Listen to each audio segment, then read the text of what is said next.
Halo Sobat Smesco, selamat siang. Bismillahirrahmanirrahim. Kita sekarang berkumpul di acara webinar seriesnya Smesco yang ke-9. Betul ya, Mas Rifki? Betul, Bu Ai. Ya, jadi kali ini kita akan mempelajari, kalau dari kemarin kita udah ngebahas soal minuman kekinian, soal produksi sama soal digital marketing dari Facebook. Tadi pagi juga ada kita bahas tentang penjualan di marketplace, bagaimana meningkatkan omsetnya secara optimal.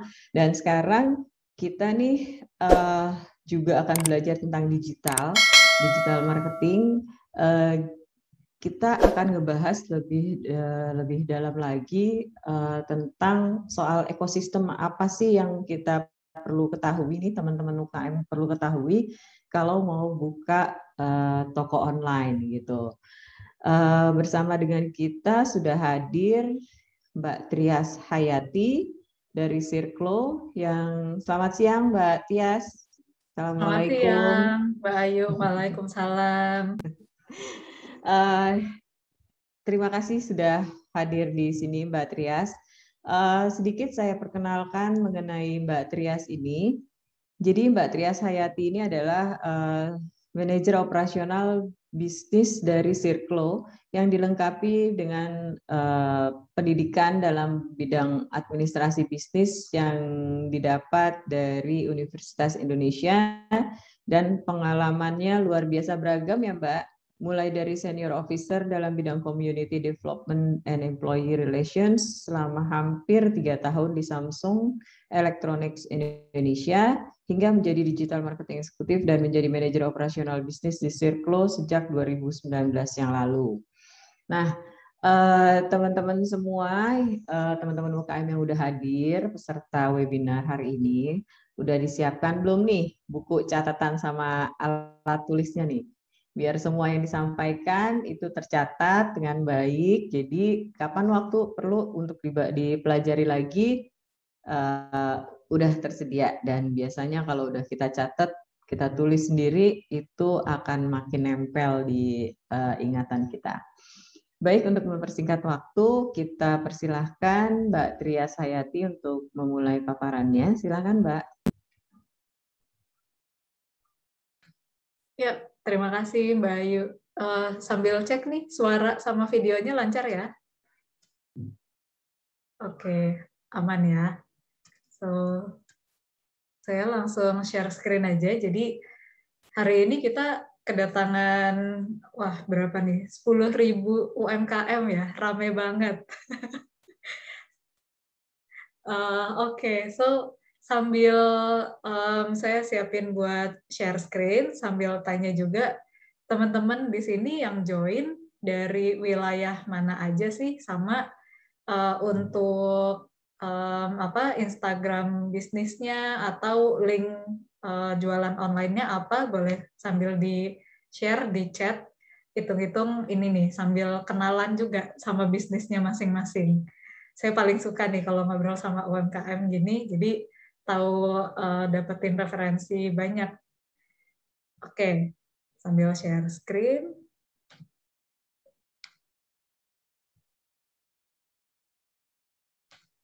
Wah, ini udah mulai rame banget ya chatnya.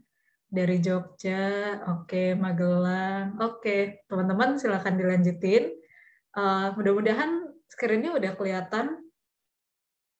Oke, jadi perkenalkan sekali lagi, saya Trias dari manajer operasi bisnis dari Sirklo, dan topiknya hari ini kalau judul gitu ya, kita kasih judul jualan online mulai kemarin. Kenapa sih ngomonginnya kayak gitu? Karena kita percaya bahwa teman-teman UKM hari ini antara udah mulai berjualan secara online atau udah mulai persiapan ke arah sana.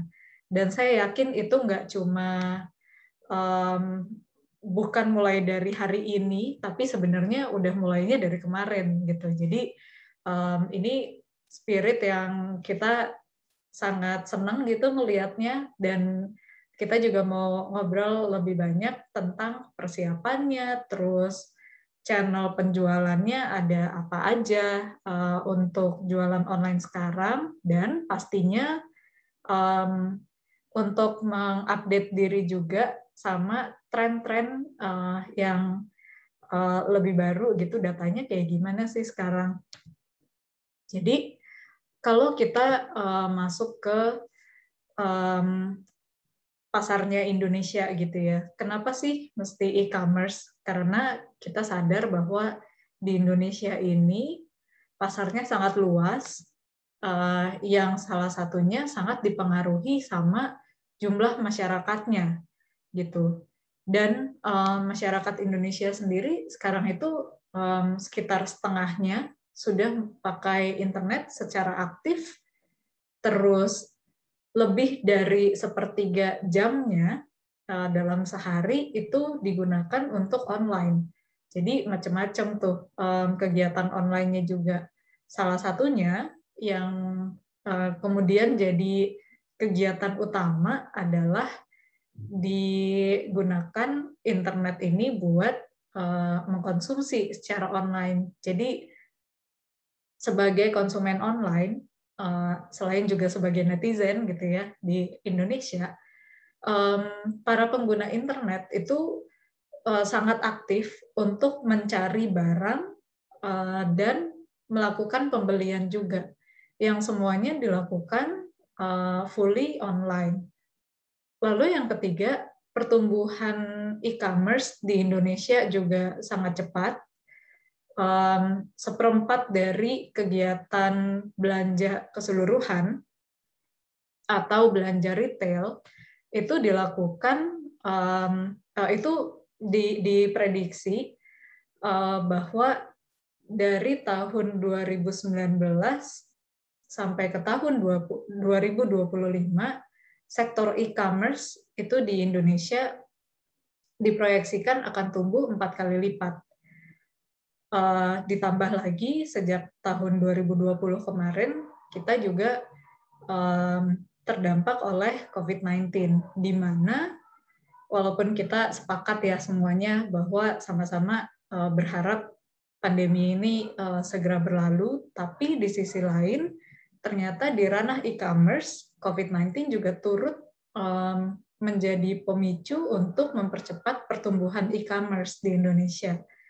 Data ini teman-teman bisa lihat di di resource penelitiannya yang nanti bisa dicari insights-nya. Lalu hubungannya ke e-commerce sendiri adalah ini merupakan kesempatan atau membuka peluang untuk kita semua yang memiliki bisnis untuk segera mempercepat akselerasi atau mempercepat pergerakannya kita berjualan di channel-channel penjualan online, atau kalau belum mulai maka segera mulai gitu. Selanjutnya, kalau tadi dari segi makro atau dari segi e-commerce-nya secara nasional, potensinya, penggunaan internetnya konsumen di Indonesia, maka di bagian berikutnya ini saya akan share tentang pola belanjanya konsumen sendiri.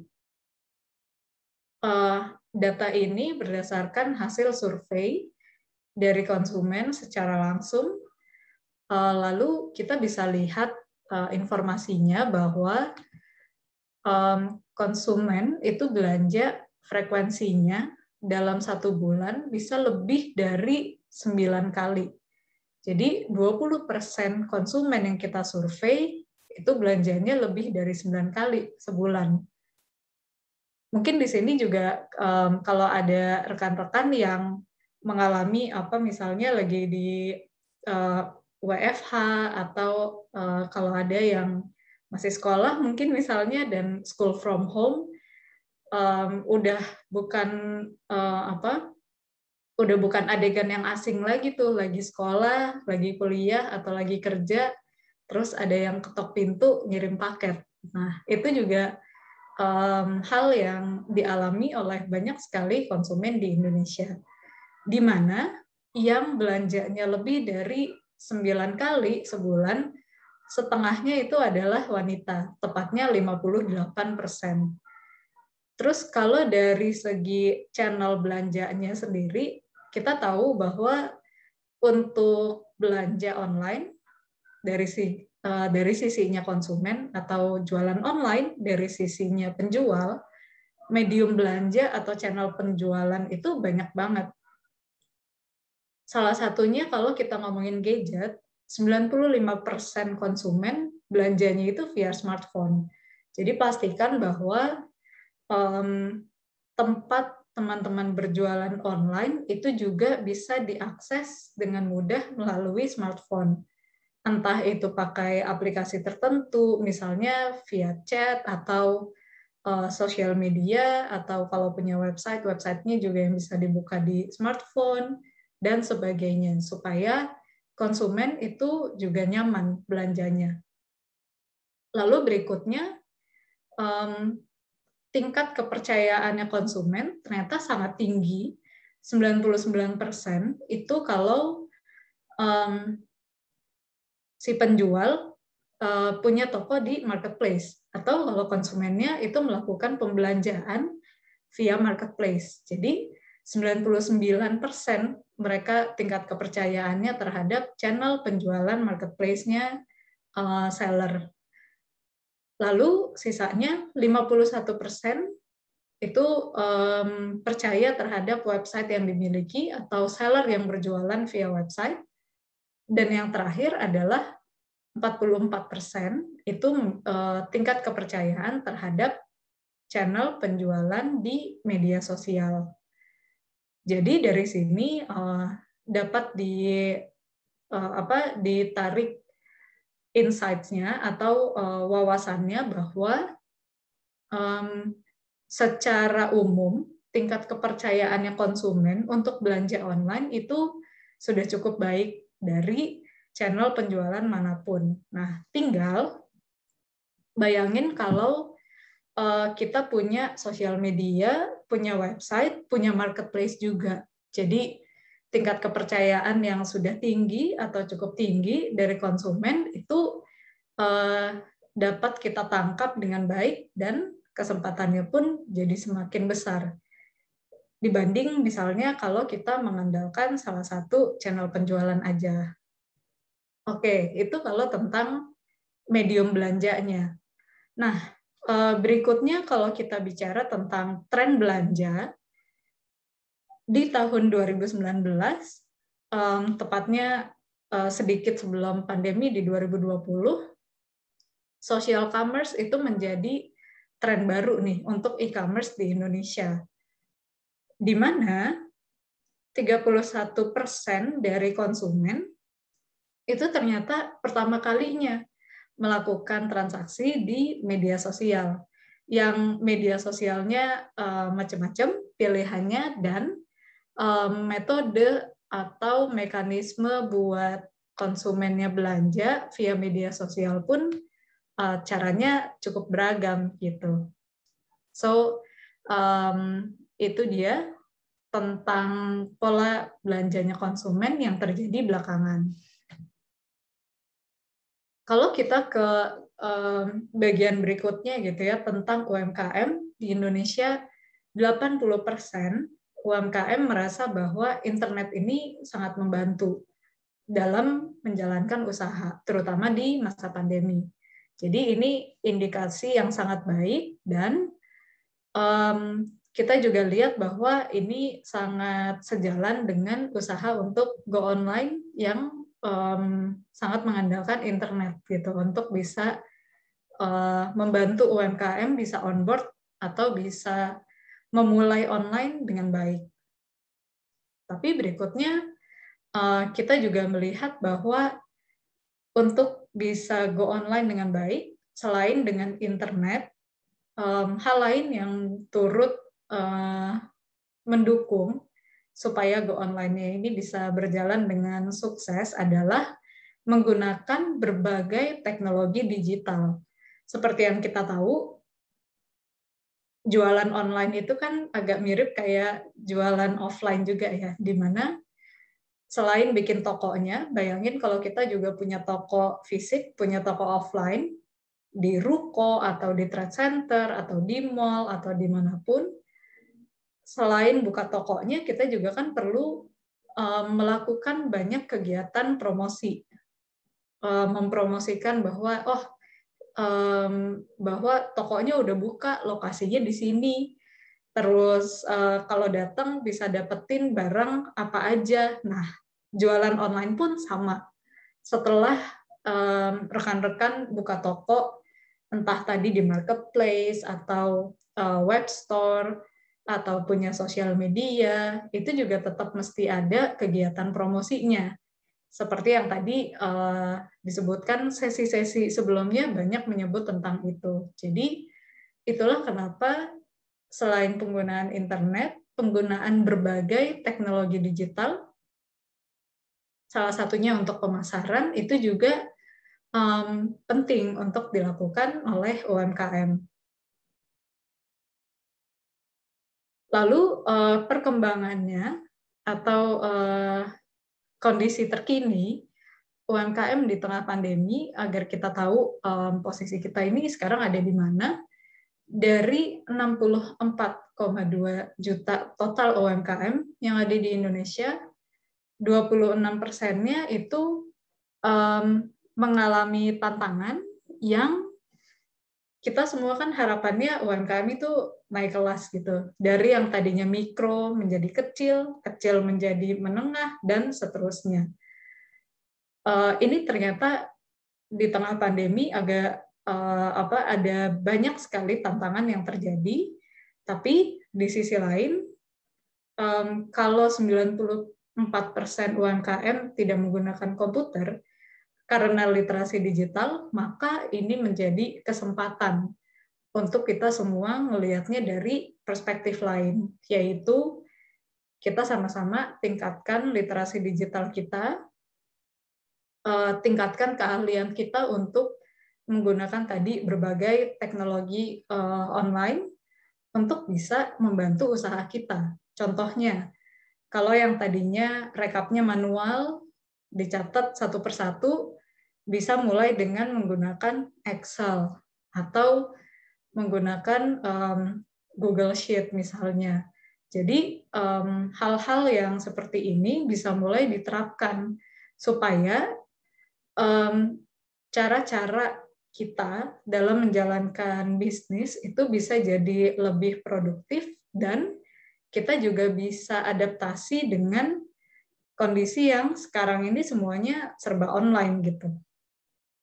So itu aspek dari sisi naik kelasnya UMKM. Lalu yang kedua, usaha untuk bisa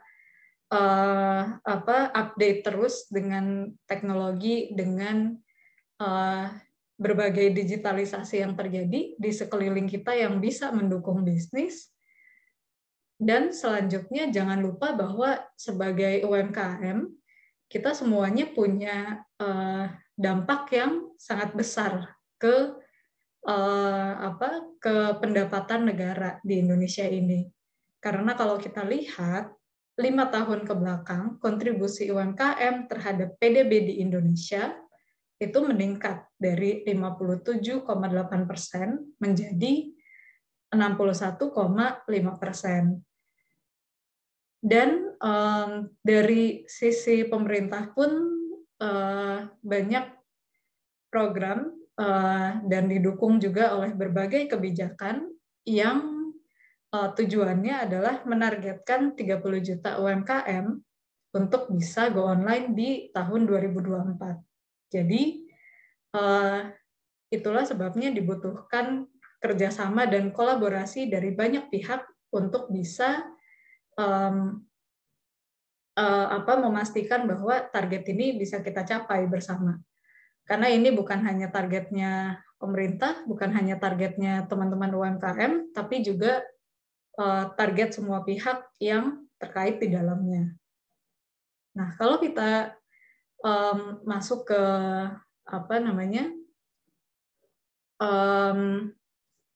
beberapa stakeholders gitu ya, atau peran-peran yang ada di dalamnya di Indonesia ini untuk mendukung UMKM. Salah satunya yaitu jelas dari lembaga, dari pemerintah, dari institusi untuk menyiapkan UMKM yang menjadi potensi untuk dibantu go online, go digital. Lalu kita sama-sama menjadi fasilitator yang bisa memberikan pelatihan, pendampingan, dan UMKM-nya sendiri diharapkan untuk bisa mengoperasikan sosial media, email, punya akses internet, dan mengikuti banyak pelatihan dan pendampingan, salah satunya seperti yang diadakan oleh Smesco hari ini.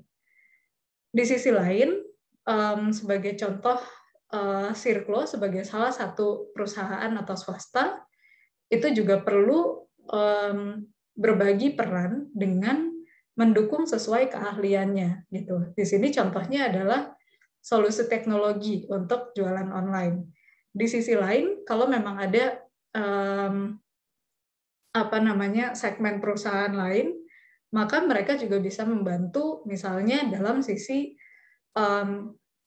kreatif konten misalnya, atau dari sisi iklan online dan sebagainya. Jadi peranan-peranan ini bisa dijalankan dengan baik harapannya bisa dijalankan dengan baik oleh berbagai pihak, supaya ujung-ujungnya UMKM bisa terus bertahan dan terus berkembang even jauh setelah pandemi, sehingga bisa sustain bisnisnya,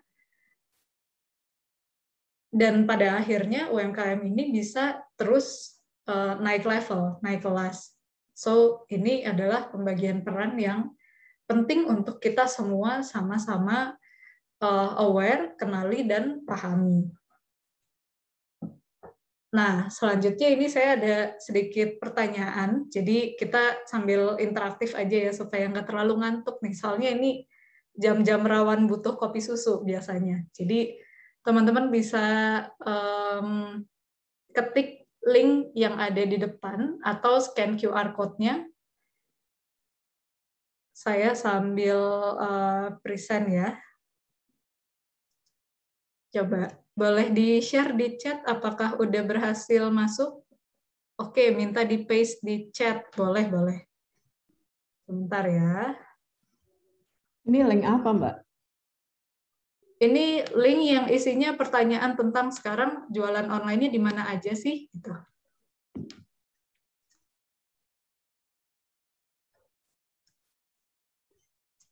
Harus sekarang ya, nggak bisa nanti aja ya? Iya, ini bisa langsung.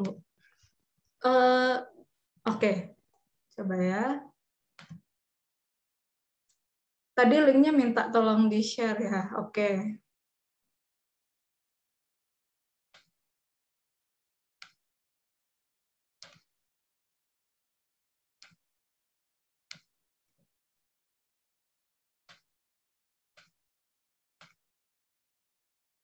Oke, ini jawabannya. Kita kasih waktu 1 menit lagi. Bayu, oke kah? Untuk teman-teman bisa jawab. Ya, 1 menit ya. Nih, saya sambil kasih timer nih. Iya. Oke, wah ternyata ini ya, cukup rata nih, hampir rata marketplace sama WhatsApp. Oke.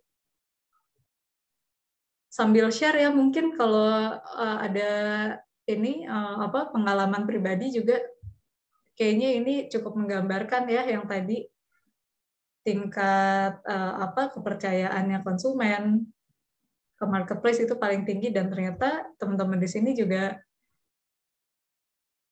hampir semuanya punya marketplace, dan terakhir punya WhatsApp, baru yang ketiga website. Oke. Yuk, 1/2 menit lagi nih, teman-teman yang masih mau isi, silakan. Dan, oke, ini ada Mbak Mareta Dalena bilang, kirain ada pilihan lainnya. Oke, boleh Mbak Mareta, kira-kira pilihan lainnya tuh apa?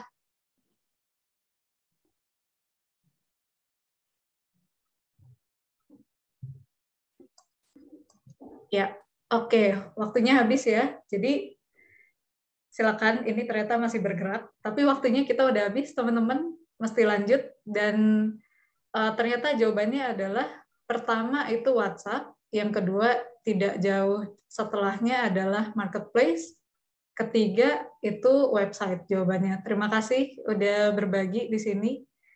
Jadi kalau kita lihat di 3 channel tersebut, karena ini ngomonginnya kan jualan online ya, jadi pilihannya memang ada 3 itu aja. Kenapa nggak ada medsos lainnya kayak Instagram, Facebook gitu? Nah, pertanyaan yang sangat menarik. Jadi, kenapa sih nggak dimasukin sosmed gitu ya? Karena kita melihat bahwa sosial media itu kan tempatnya untuk bersosialisasi. Nah, sebenarnya kalau kita lihat nih ke channel penjualan online di Indonesia atau e-commerce di Indonesia itu tuh sebenarnya opsi utamanya adalah 3 ini, yaitu web store, marketplace, atau chat. Chat commerce yaitu tadi salah satunya ada WhatsApp gitu ya. Kenapa sosial media nggak masuk di sini? Karena sosial media itu tuh idealnya adalah tempat untuk sosialisasinya bisnis sama konsumen, sama audiensnya. Sehingga fungsinya apa sih? Kalau kita lihat ke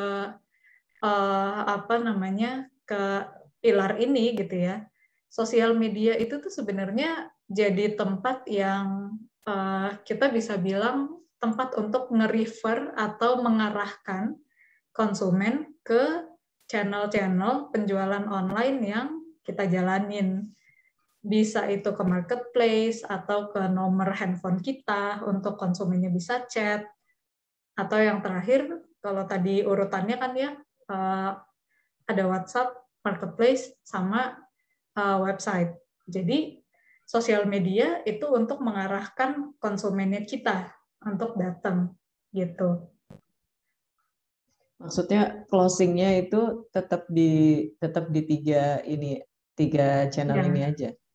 yes, betul betul. Nah, terus ada pertanyaan nih barusan di chat. Kalau marketplace yang ada di medsos itu gimana? Nah, itu sebenarnya sama marketplace juga gitu. Cuma memang platformnya ada macam-macam. Seperti yang kita tahu, marketplace di Indonesia kan ada sangat banyak gitu ya, dengan macam-macam warnanya.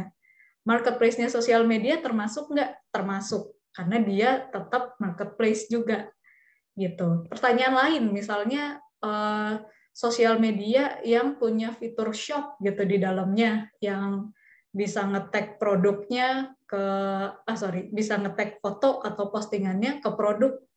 Apakah itu nggak termasuk kanal penjualan online? Sebenarnya secara praktis enggak, karena produknya itu ujung-ujungnya nyambung sama websitenya si bisnis tersebut gitu. Sehingga kita tetap ngelihatnya secara ujungnya itu tuh sebenarnya berujung ke 3 ini gitu. Apakah terus marketplace atau website bisa nyambung ke sosmed? Tentunya bisa. Dan itu juga yang banyak dilakukan sama marketplaces ataupun para penyedia website. Dan yang ketiga, aplikasi chat pun WhatsApp gitu misalnya, itu juga udah melakukan hal tersebut gitu. Jadi mudah-mudahan ini ngasih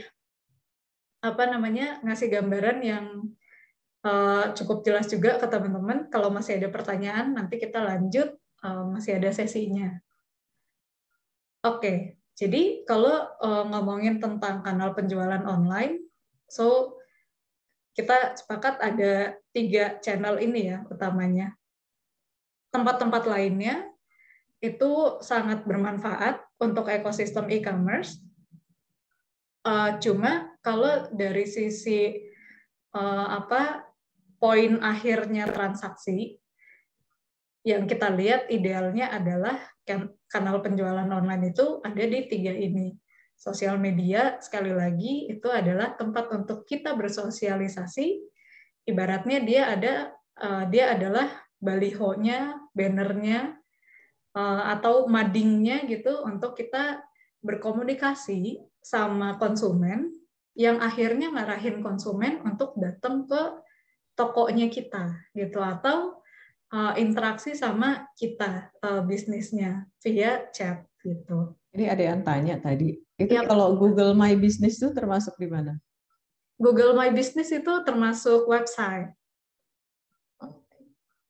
Tapi di Google My Business itu kan nggak bisa langsung closing kan?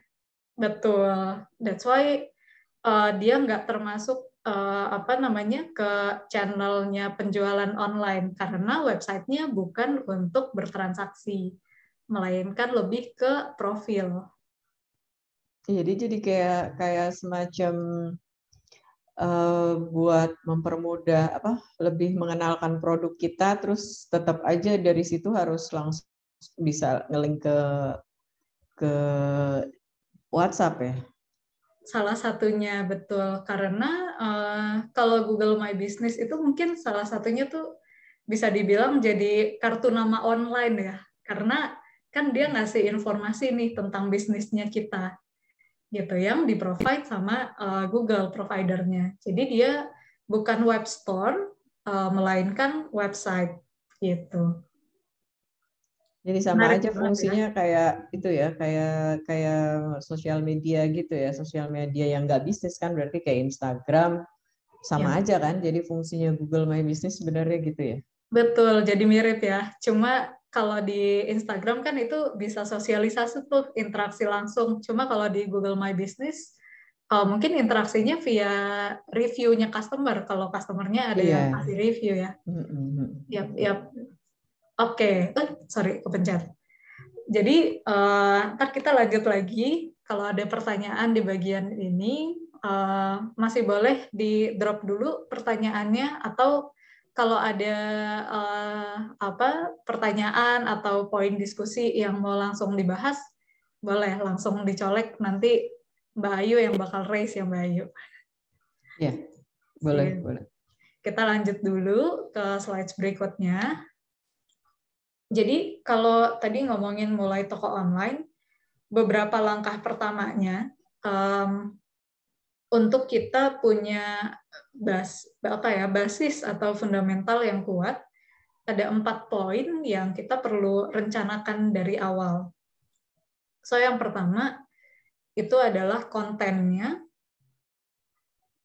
Konten di sini bisa visual dan tulisan, terus didukung oleh berbagai riset. Yang pertama itu riset keywords-nya, sama yang kedua riset trending topik. Karena setiap ada momen yang misalnya ada hal yang viral gitu ya, kita pengen bisnisnya kita juga relevan sama kondisi yang lagi terjadi. Sehingga riset-riset ini tuh penting banget.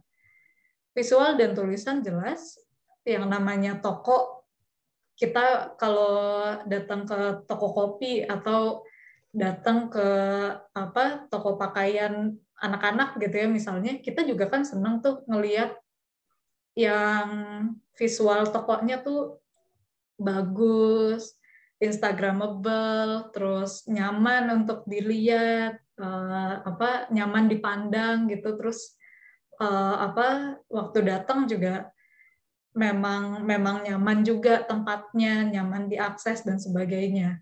Toko online pun sama, visual sama tulisan, walaupun yang satu dilihat, dipandang gitu, yang satu lagi dibaca, tapi dua-duanya itu bantu memberikan pengalaman yang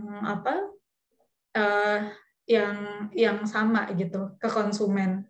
Karena secara panca indera, karena yang namanya online itu kan cukup terbatas ya, kita nggak bisa mungkin bahasanya menghibur atau menstimulasi indera penciuman sama indera pengecap. Jadi visual, tulisan atau musik, kalau kontennya video gitu, itu sangat penting untuk kita bikin rencananya saat memulai toko online ini. mau visual yang kayak gimana sih? Apakah kita mau bisnis kita itu yang colorful misalnya, jadi banyak warna, atau warnanya lebih ke yang kalem-kalem, atau yang monoton, misalnya warna-warna netral, warna-warna aman gitu. Nah, itu juga bisa.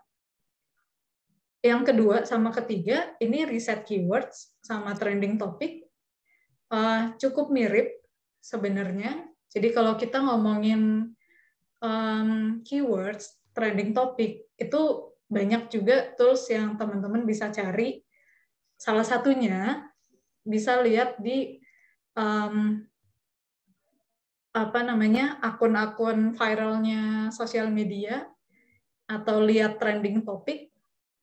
Bisa juga lihat di Google Trends, supaya teman-teman tetap updated kontennya sama apa yang lagi terjadi sekarang gitu. Nah, lalu yang kedua, alokasi tim. Dalam hal ini bukan berarti ngomongin administratif, kreatif, keuangan, artinya mesti ada 3 orang yang berbeda, enggak juga. Tapi, walaupun ini dikerjainnya oleh 1-2 orang atau seterusnya, perlu ada pembagian tugas yang jelas, sehingga tanggung jawabnya, terus progresnya, itu juga bisa dimonitor dan bisa di-track dengan baik. Karena alokasi tim ini penting banget. Contohnya kalau dikerjakannya sendiri gitu. Ini akan membantu kita atau memandu kita juga supaya nggak bingung mulainya dari mana nih gitu. Karena pasti banyak banget yang perlu dikerjakan gitu. Saya sendiri juga ada pengalaman membantu keluarga yang punya bisnis kue, terus kalau kita nggak bagi-bagi tugasnya nih, bakalan bingung deh, keteteran. Itu satu. Lalu yang kedua, ada istilah atau mungkin ini ya kata-kata yang bilang kalau saat suatu pekerjaan itu menjadi pekerjaannya semua orang, maka hasilnya ujung-ujungnya nggak akan ada yang ngerjain hal tersebut. Karena tidak ada orang yang spesifik bertanggung jawab untuk hal tersebut. Oleh karena itu, alokasi tim, berapapun jumlah orang yang ada di dalam bisnisnya rekan-rekan, itu sangat penting. Yang ketiga, ngomongin traffic, ini kita ada 2 sumber traffic yang bisa mendatangkan konsumen. Yang pertama organik, atau dengan kata lain memanfaatkan fitur-fitur yang sudah tersedia, yang udah free gitu ya, tanpa harus keluar budget. Yang kedua adalah pasang iklan. Ini berlaku baik tadi kalau kita ngomongin 3 channel penjualan, ini berlaku untuk website, marketplace, maupun chat commerce. Jadi kita ambil contoh misalnya kalau marketplace ya, kalau punya sosial media yang organik itu artinya apa sih? Ya kita pakai fitur-fitur yang sudah ada di sosial medianya. Misalnya di Instagram ada Reels, ada Instagram Story, ada Guide dan sebagainya. Itu dipakai dengan konten yang kita juga tentunya udah siapin, supaya secara organik atau secara natural orang itu jadi aware dan jadi datang ke tokonya kita. Itu yang organik. Atau kalau di marketplace-nya sendiri, dia punya fitur apa? Misalnya feed atau katalog di tokonya gitu. Nah itu termasuk hal-hal yang memang udah tersedia dan kita nggak perlu keluar budget untuk itu. Jadi teman-teman bisa manfaatkan hal-hal tersebut. Yang kedua, untuk cari traffic, ini dengan cara iklan online. Mau dimanapun iklannya. Mau itu di marketplace, mau di sosial media, atau misalnya pasang iklannya offline gitu. Itu bebas aja. Jadi ada banyak cara yang bisa dilakukan supaya bisa datang traffic ke tokonya teman-teman. terakhir, membuat kolaborasi. Karena sekarang ini kalau kita lihat bisnis itu ada sangat banyak, ngomongin F&B aja, ngomongin orang yang bisnisnya jual makanan, jualan kue, itu banyak banget. Dan dibanding kita saling berkompetisi, sebenarnya potensinya sangat besar buat kita saling berkolaborasi.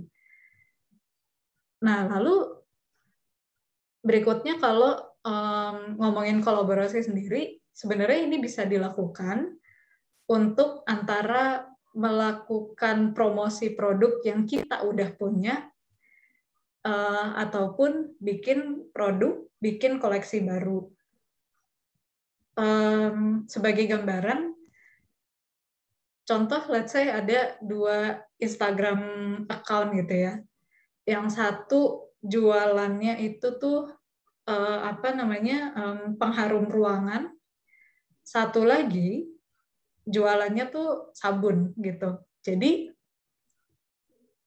saat kita musim-musimnya akhir tahun atau hari raya, entah tahun baru Imlek ataupun Lebaran, itu kan biasanya ini ya, suka ramai hampers. Nah, supaya hampersnya isinya lebih menarik dan punya exposure yang lebih luas, maka 2 bisnis ini yang katakanlah satu followersnya 3.000, satu lagi followersnya 10.000, kan sebenarnya kalau di total itu jadi 13.000 sendiri tuh followersnya dibanding jalan masing-masing. Jadi impact-nya atau dampaknya itu bisa lebih besar. Terus secara produksi, secara operasional tidak lebih ribet dibanding yang jual pengharum ruangan juga mesti produksi sabun atau sebaliknya. Dan dari sisi konsumen juga dapetin value lebih gitu dengan dia datang ke satu Instagram account aja atau ke satu bisnis aja, itu udah bisa dapetin info tentang kedua bisnis ini, 2 produk ini. So, kolaborasi itu hal yang sangat menarik untuk dieksplor. Selanjutnya, nah ini sebagai gambaran gitu ya, kalau kita mau mulai onboarding untuk go digital ke website, ke marketplace, sama ke chat, ada apa aja sih yang perlu disiapin gitu. Jadi ini bayangin kalau mau bikin website, ada contekannya gitu.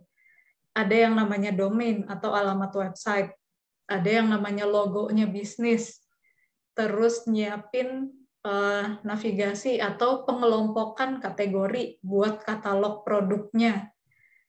Dan yang jelas produknya sendiri, fotonya, deskripsi, informasi, termasuk ukuran produk kalau ada, itu juga perlu disiapin. Lalu jualan online-nya juga perlu ada yang namanya banner. Di sini sebutnya slideshow widget, tapi sebenarnya ini banner. Terus pikirin pembayarannya apa aja yang mau diaktifin, pengirimannya mau pakai apa. Yang ketiga terakhir itu lebih ke teknis untuk memastikan launching-nya lancar. Jadi ini catatan ya buat contekannya teman-teman. Kalau lihat dari awal tadi ada domain, jadi www.tokokapu.com-nya gitu, terus ada logo, sampai selanjutnya untuk memastikan web store-nya atau website-nya itu lancar. Terus berikutnya, kalau kita masuk ke channel penjualan lain,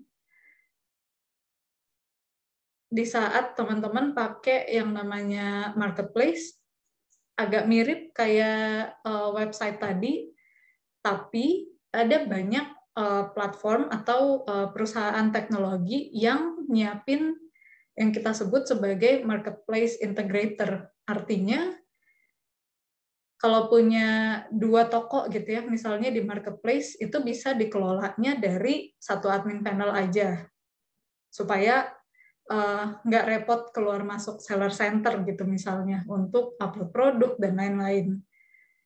Hal yang menjadi kunci di pengelolaan banyak toko di marketplace ini adalah punya kode SKU atau kode produk yang standar. Jadi kalau misalnya nih jualan di marketplace A sama marketplace B, terus kodenya adalah botol pink satu lagi kodenya adalah botol pink doang. Nah, itu tuh teman-teman jadi perlu punya kayak bank datanya gitu. Mesti punya standarnya dulu supaya lebih mudah nanti kelola berbagai toko di marketplace-nya. Yang belakangnya atau yang bagian-bagian bawahnya itu sama, tetap ngomongin tentang test order supaya memastikan launching-nya lancar. Nah, terus yang ketiga, kalau kita ngomongin tentang onboarding-nya onboarding-nya bisnis untuk pakai chat commerce, ini yang perlu disiapin. Ada verifikasi bisnisnya, verifikasi WhatsApp-nya, terus upload produknya jangan lupa, terus ada kita perlu set respons otomatis atau chatbot responsnya, sampai yang terakhir melakukan order test. Jadi salah satu benang merahnya yang ada di sini semuanya adalah satu, perlu informasi produk ataupun data produk yang disiapkan, dan datanya ini perlu punya standar yang cukup rapih gitu ya, supaya saat teman-teman mulai go digital, mulai toko online-nya itu udah rapi semua. Terus yang kedua, siapin visual untuk banner, terus dipetakan, di mapping, dipetain gitu ya, untuk kategori produknya nanti bakalan ada apa aja. Sampai yang terakhir, itu pastinya semua mesti dilakukan test order, supaya kalau ada sesuatu yang kurang atau hal yang kita miss, itu kita udah tahu duluan, dibanding waktu udah launching terus taunya dari konsumen gitu, kan experience-nya jadi kurang baik. Jadi ini contekannya untuk bisa onboarding dengan baik di tadi marketplace, website, sama chat commerce. Nah, terus kita lanjut ke sedikit tentang solusi untuk UMKM terkait e-commerce. Kalau tadi kita lihat tentang 3 platform tersebut, 3 channel penjualan utama tadi, ada web store, marketplace, chat commerce, yang biasanya dilakukan oleh bisnis adalah website-nya bikin sendiri. Terus nanti kita belum tahu nih website-nya apakah yang kayak Google My Business tadi, yang untuk kartu nama online-nya aja gitu, atau yang sekalian bisa untuk transaksi. So, itu yang pertama. Lalu yang kedua, untuk marketplace, juga ini ada banyak sekali pilihan marketplaces di Indonesia yang teman-teman bisa buka toko online dengan mudah. Dan yang terakhir, chat commerce, yaitu kalau kita ngomongin WhatsApp gitu, di mana semua orang kayaknya hampir semuanya pakai WhatsApp gitu ya di Indonesia. Jadi ini 3 channel utama yang bisa dimanfaatkan oleh UMKM. Nah, PR berikutnya adalah kan channelnya banyak banget nih. Tadi mulainya aja udah banyak gitu kan checklistnya. Begitu mulai, ternyata kelolanya juga mesti satu-satu gitu. Kalau website ya ada bagian belakangnya sendiri untuk ganti-ganti kontennya, terus untuk berbagai setup. Marketplace juga sama, terus kita mesti atur stoknya juga, mesti proses order yang masuk juga, dan yang terakhir kalau ada order yang via chat masuknya, maka ini normalnya kita ngerekap order yang masuk ini secara manual, jadi dicatetin tuh barangnya apa, kurangin dari stoknya, terus nanti akhir hari atau besok paginya itu kita rekap lagi supaya stoknya matching gitu kan. Jadi itu hal yang biasanya dilakukan. Nah, saat ini bukan hanya Circle Store, tapi teman-teman juga nanti bisa cari berbagai referensi. Ada banyak solusi dari perusahaan teknologi di Indonesia yang bisa kasih dashboard yang sudah terintegrasi sehingga teman-teman UMKM itu tinggal masuk ke satu dashboard ini aja, lalu bisa ngebikin web store yang instan, terus integrator dengan marketplace, dan nyambung sama nomor WhatsApp juga, supaya katalognya, ordernya di 3 channel penjualan ini semuanya itu bisa nyambung. So, itu solusinya yang ada di ekosistem e-commerce di Indonesia saat ini. Nah, selanjutnya, kalau kita ngomongin tadi ada channel penjualan, website, marketplace, terus ada chat commerce, itu kan banyak sekali. Jadi ini saya mau perkenalkan juga integrasi apa aja sih yang udah tersedia di ekosistem marketplace saat ini, supaya pengelolaannya tadi tuh bisa satu dashboard aja, terus kelolanya juga bisa lebih efisien gitu untuk UMKM. So, yang pertama kalau kita ngomongin jualan online, tentu ada channel pembayaran ya, ada pilihan pembayarannya dulu. Konsumen mau bayarnya pakai apa nih? Kartu kredit kah, bank transfer, atau VA, atau yang lainnya. Mau itu jualannya di website, marketplace, ataupun chat commerce. So, itu yang pertama. Yang kedua, kalau ngomongin shipping, yang namanya jualan online, konsumennya belanja online, itu biasanya mereka bakal pilih opsi pengiriman yang paling nyaman sesuai sama kebutuhannya mereka. Misalnya ada beberapa barang yang tipenya itu tuh konsumennya biasanya maunya cepat nyampe. Contoh kalau ini barangnya yang kebutuhan untuk hari raya misalnya, karena hari rayanya biasanya udah deket-deket, abis itu mepet-mepet nih. Jadi itu tipenya biasanya konsumennya adalah mintanya yang dikirimnya bisa cepat. Atau emang barang yang hanya bisa pakai pengiriman yang cepat sampai. Misalnya frozen food, ataupun es krim, atau cake, atau makanan-makanan lainnya. So, itu untuk shipping. Yang mana kalau ngomongin jualan tadi, channelnya, apapun channel penjualan online-nya, shipping ini pastinya dibutuhin. Lalu aspek yang ketiga, integrasi ke marketplace. Artinya apa sih?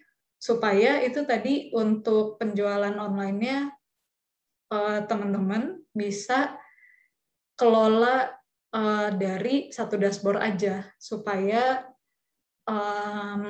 atur stoknya, katalog produknya, sama proses ordernya, itu bisa lebih simpel, lebih mudah dari satu tempat doang.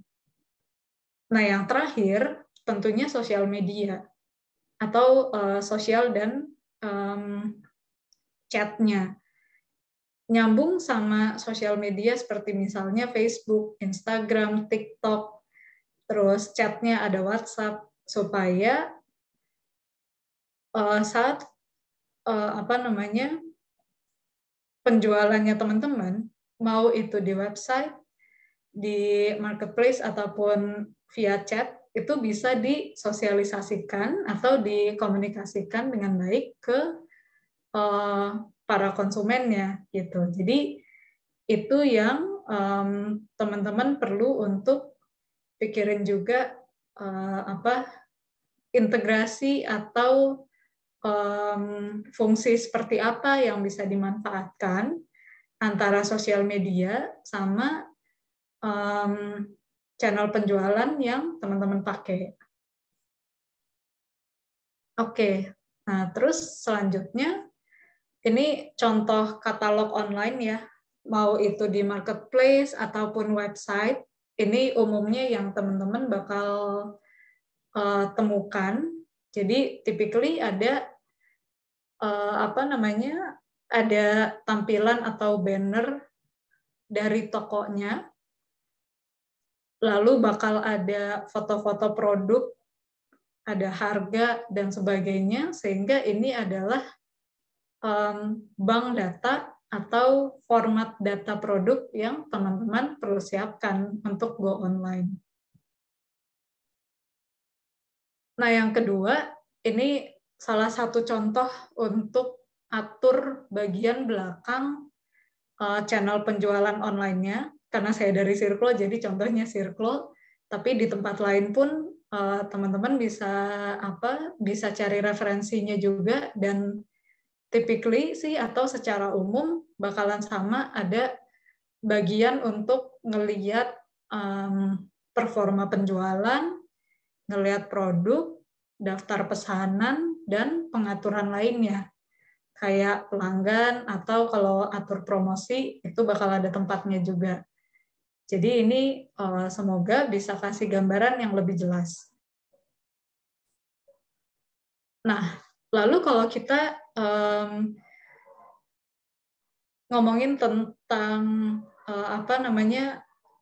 go digitalnya gitu ya untuk UMKM, sebenarnya langkah pertamanya adalah dimulai dari peningkatan sumber daya manusianya gitu, dari kitanya sendiri. Dari sumber daya di sini bukan hanya dari pelakunya, dari UMKM-nya, tapi juga stakeholders atau peran-peran yang turut mendukung. Salah satunya adalah ya perusahaan atau si swasta atau dari pemerintah atau institusi dan lembaga lainnya yang turut mendukung, karena sebaik-baiknya teknologi itu hanya bisa berjalan dengan optimal kalau kitanya nih, manusianya yang di belakangnya yang mengoperasikan itu juga memiliki kerangka bekerja yang udah cukup baik. So, itu yang pertama. That's why tadi kita mulai dengan menyamakan persepsi channel penjualan online apa aja sih, terus mulainya dari mana aja, dan yang ketiga persiapannya atau checklist-nya, langkahnya tuh ada apa yang kita perlu siapkan. Yang kedua, onboarding digital, ini terkait dengan apa yang harus dipersiapkan tadi supaya bisnis online-nya bisa dikelola secara efektif. Nah, yang terakhir, modul penjualan online gitu. Jadi modul-modul pembelajaran pada dasarnya, entah itu untuk pengetahuan kita terhadap foto produk misalnya, atau terhadap mengembangkan kerangka bisnisnya atau roadmap bisnisnya, itu yang perlu disiapkan oleh teman-teman semua. Nah, selanjutnya dari Circlo sendiri sebenarnya ada paket yang kita lagi rilis dalam bulan ini, di mana ini gratis biaya langganan, domain website-nya disediakan sama Circlo, nanti ada pelatihan penggunaan teknologi, dan terintegrasi sama 2 channel marketplace. So, itu yang tersedia di Circlo. Untuk informasi lebih lanjutnya, nanti teman-teman bisa langsung hubungi ke tim Circlo aja, supaya nggak terlalu panjang di sini. Tapi saya juga mau share opsi lain, yaitu paket berbayar yang fiturnya lebih lengkap dari Circlo. Tapi ini juga lagi-lagi karena panjang, Nanti teman-teman bisa cari sendiri informasinya, dan kalau ada yang mau tanya itu silakan juga. Cuma yang terakhir, nah ini yang saya mau share. Jadi paket berbayar tadi yang fiturnya lebih panjang, itu Circlo bakal siapin gratis untuk 10 pendaftar pertama. Caranya tadi saya dibisikin sama tim di Circlo,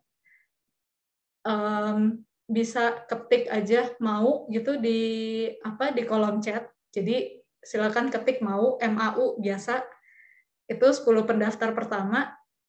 Wah, udah rame, kayaknya udah lebih dari 10 nih. Sorry, ini udah berapa nih?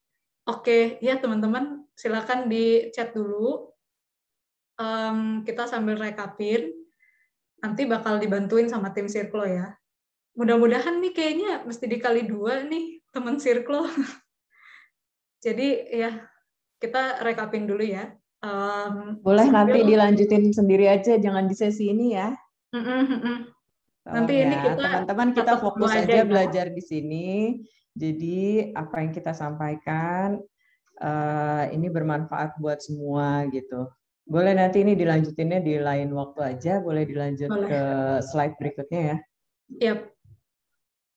Ini jadi silakan difoto dulu aja supaya nanti bisa ngebantu proses klaimnya. Kita sambil catetin tuh tadi yang udah chat. Terima kasih. Dan ini udah slide terakhir, jadi kita masuk ke diskusi. Thank you semuanya. Oke, teman-teman, itu yang tadi kita bahas.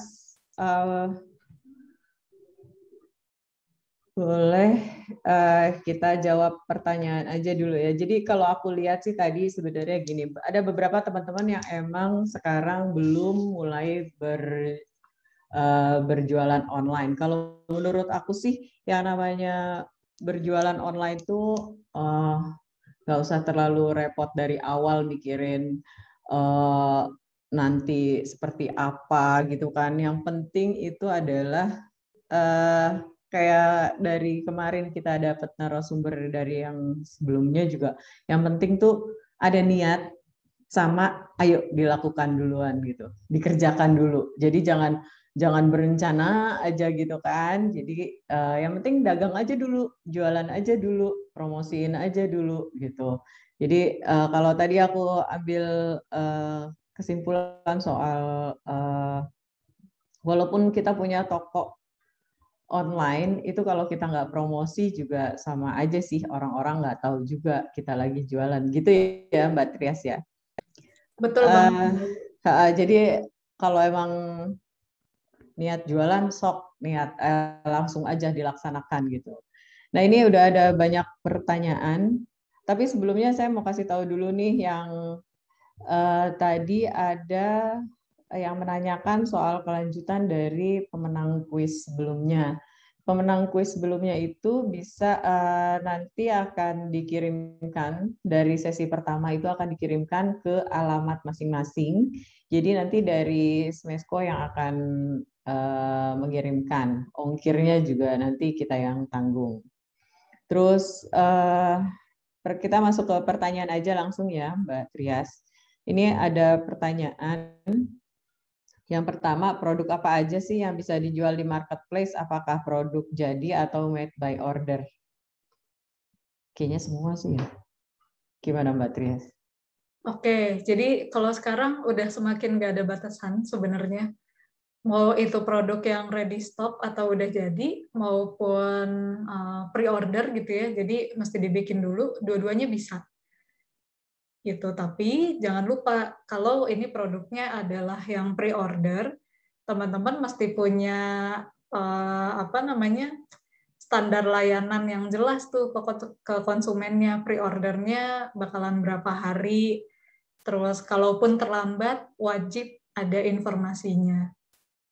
Gitu. Semoga jelas. Itu bagian dari itu juga ya, Pak, kayak memberikan pengalaman belanja yang menyenangkan dari awal gitu supaya orang nggak respon yang cepat terhadap pertanyaan dari customer juga penting ya Mbak ya. Betul banget, setuju. Gitu. Terus yang berikutnya dari Bu Tuti Buntaran, penduduk kita kan 260 juta. Kalau UMKM 64 juta, jadi rata-rata UKM pegawainya hanya 1 sampai 3 orang saja. Kayaknya ini bukan pertanyaan kali ya. Atau silakan Mbak Trias ditanggapi. Iya, iya. Iya, nih bingung juga nih nanggepinnya gimana ya Mbak Ayu. Tapi secara hitung-hitungan sih simpelnya betul begitu. Tapi yang kita apa namanya mungkin kadang lupain juga, uh, lebih ke jangan lupa bahwa sekarang itu para tenaga kerja kan dari berbagai usia tuh udah kreatif-kreatif banget ya. Jadi banyak yang mereka kerjanya bukan hanya di satu tempat, tapi ada freelance juga di tempat lain. Jadi sebenarnya secara workforce atau tenaga kerja mungkin hitungannya nggak benar-benar persis kayak gitu. Apa bedanya web store di pertanyaan berikutnya ya? Apa bedanya web store dengan marketplace? Chat commerce maksudnya apa ya? Mungkin bisa diulang tadi penjelasannya Mbak Trias. Ya, oke. Mungkin tadi ini ya apa pas keputus kali ya. Jadi kalau web store itu simpelnya kita punya website dan websitenya itu bisa digunakan untuk konsumennya transaksi sekalian. Jadi gambarannya kalau kita buka salah satu website itu misalnya saya nyebut brandnya brand lokal aja ya. Misalnya websitenya brand lokal yang jualan keju gitu, Rosali Cheese misalnya, atau baju This is April. Kalau teman-teman buka websitenya mereka, itu bakal bisa lihat ada produknya langsung dan bisa di-add to cart, pilih pembayaran, pilih pengiriman, sampai selesai order. So itu kalau web store. Tapi kalau website aja, contohnya tadi yang bisa di-build dengan Google My Business misalnya, atau bisa di-build dengan WordPress, dengan platform lainnya, di mana isinya itu tuh secara umum company profile-nya aja, jadi kayak kartu nama online-nya aja. Sementara kalau web store bisa langsung sekalian transaksi. Nah, bedanya sama chat commerce, kalau chat commerce itu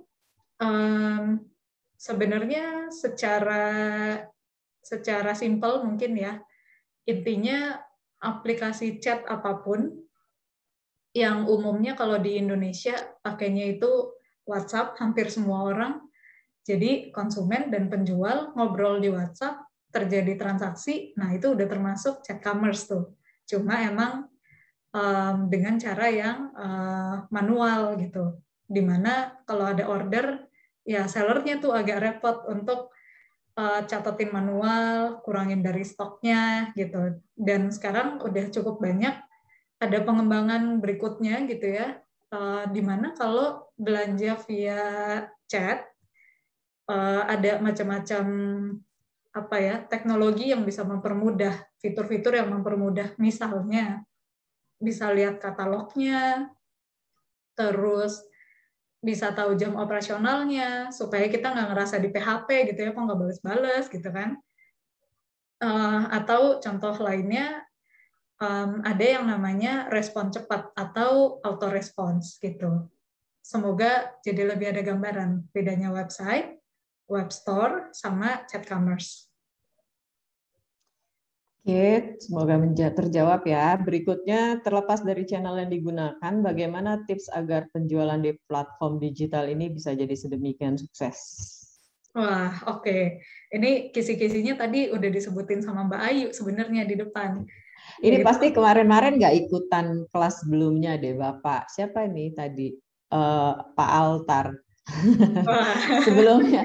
Sebelumnya tuh kita ada pelajaran, boleh disimak di YouTube juga, di YouTube channel kita. Itu kita pernah ada sesi series tentang ngiklan di Facebook.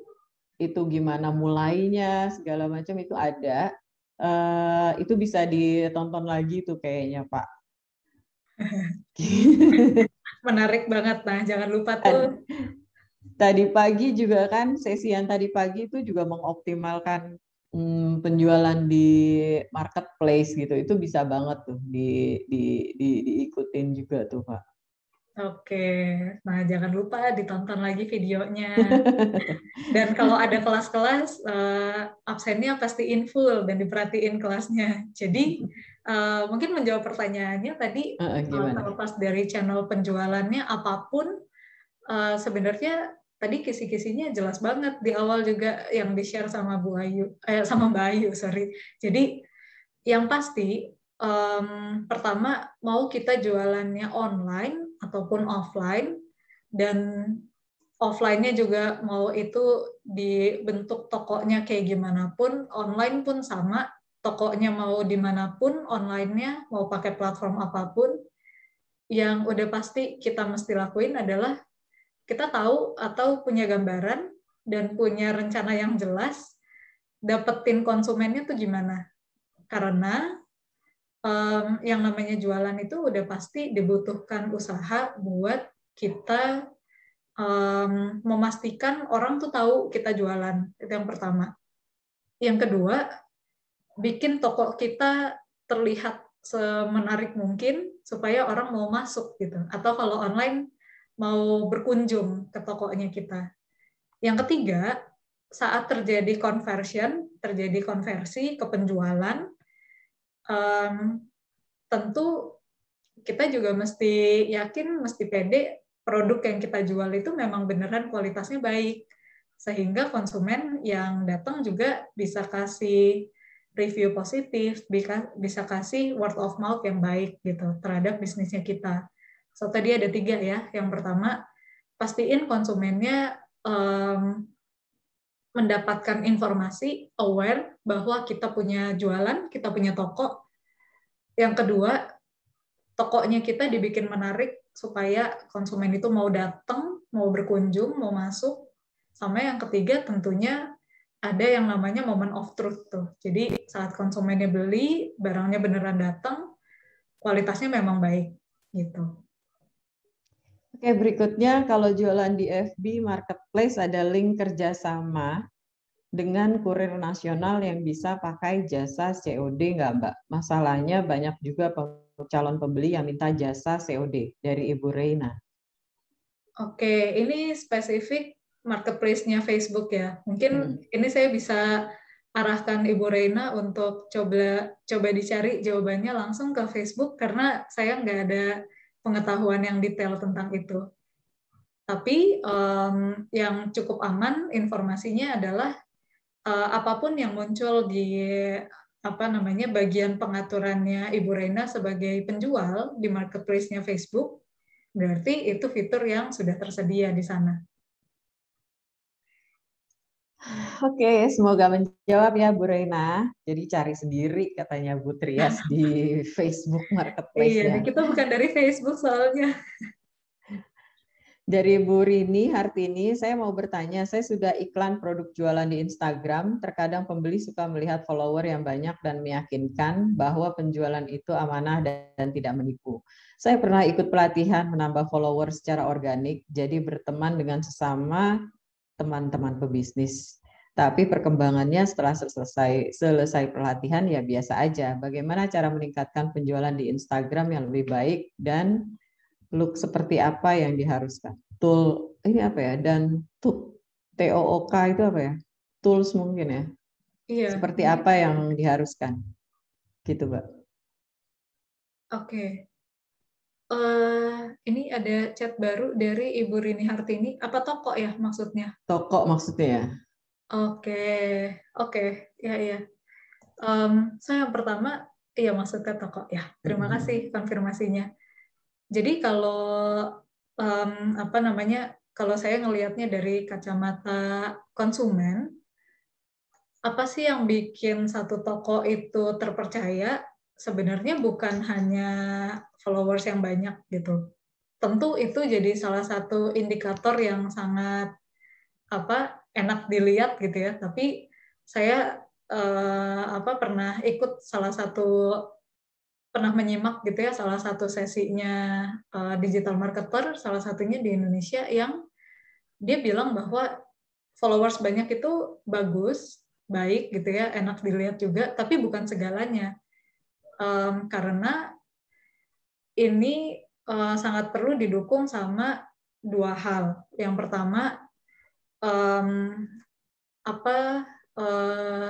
keasliannya kita, originalitasnya kita gitu dalam berinteraksi sama konsumen. Artinya kalau konsumennya ada yang interaksi di sana, ada yang komen, ada yang review, itu di-repost ulang, dijadiin konten ulang, itu bisa turut membangun kepercayaan konsumen-konsumen berikutnya gitu. Karena dia jadi ngelihat, oh ini memang benar-benar bisnis yang ada, beneran interaksi sama konsumennya yang konsumennya pun konsumen beneran gitu. Yang kedua, didukung sama berbagai bisa dibilang kredibilitas atau kredensialnya toko tersebut, bisnis tersebut gitu di toko online lainnya. Contohnya, tadi kan kalau kita lihat di awal di bagian presentasinya ada tingkat kepercayaan konsumen terhadap channel-channel penjualan online. Di situ ada 3. Pertama, marketplace. Yang kedua, website. Yang ketiga, social commerce atau chat commerce. Saat satu bisnis itu punya 3-tiganya, punya marketplace, punya website, punya sosial media, dan nomor chat, nomor untuk chattingan gitu ya sama konsumen, maka dia akan punya kredibilitas yang lebih tinggi di mata konsumen, karena konsumennya juga ngerasa aman, ngerasa lebih percaya. Jadi sarannya yang kedua, kalau tadi pertama adalah bangun interaksi yang visible, yang kelihatan gitu di Instagramnya, di sosial medianya. Yang kedua, bangunlah toko online juga selain di sosial media gitu. Jadi toko online lainnya di mana sih? Pilihannya itu tadi ada marketplace, ada website. Oke, mungkin kalau boleh saya tambahkan Bu Rini. Jadi gini, kalau di media sosial itu apalagi di Facebook ya, itu atau di Instagram itu followers banyak, itu juga belum tentu bisa meningkatkan atau mengoptimalkan penjualan kita selama followers yang kita miliki itu tidak sesuai dengan target market kita, Bu. Jadi kalau misalnya misalnya Ibu jualan bumbu gitu ya, ini Bu Rini jualannya apa ya? Itu Bu Rini juga harus tahu nih target marketnya itu seperti apa. Nah, yang Ibu fokuskan, oke, misalnya mau kena dan hijab, yang Ibu cari followers Ibu itu harusnya satu perempuan. Perempuannya yang gimana? Perempuan yang punya penghasilan, Bu. Perempuan yang kalau mau belanja tuh bisa nentuin diri sendiri gitu. Oh, gue mau beli ini nih, saya mau beli ini, saya mau beli mukena yang pengen mukena baru nih gitu. Jangan juga kenapa harus yang begitu? Karena itu adalah target market yang tepat buat ibu. Jadi bukan misalnya bapak-bapak gitu, targetnya ibu nih, followersnya ibu nih gitu. Terus bapak-bapak bisa jadi sih dia juga bisa belanja di toko ibu misalnya buat beliin mukena buat istrinya gitu, tapi kan kejauhan Bu. Jadi yang ibu bisa saya share ke ibu adalah ibu mulai sekarang ibu lihat nih misalnya followersnya ibu di IG atau di Facebook itu sesuai nggak sama target marketnya ibu gitu. Targetnya kalau mau kena dan jilbab tuh satu pasti perempuan, 2 itu ibu bisa cek tuh kira-kira dia penghasilannya seberapa gitu. Itu kita bisa tahu dari mana? Bisa kita lihat dari profilnya Bu. Gitu. Jadi nggak juga selalu followers banyak itu terus membantu closing penjualan kita, omset kita, nggak selalu juga sih Bu. Yang penting ibu lakukan adalah ibu harus tracking nih followers di media sosial ibu tuh sesuai nggak sama target market ibu. Gitu sih kalau tambahan dari aku. Boleh kita buka pertanyaan, kalau yang ada mau bertanya langsung bisa raise hand, Bapak Ibu. Kita lanjut ke sambil nunggu yang resen, aku lanjutkan ke pertanyaan berikutnya ya. Buat dari Eka, apakah perlu kita pakai semua marketplace yang ada? Bisakah kalau kita fokus satu marketplace saja? Silakan Mbak Trias.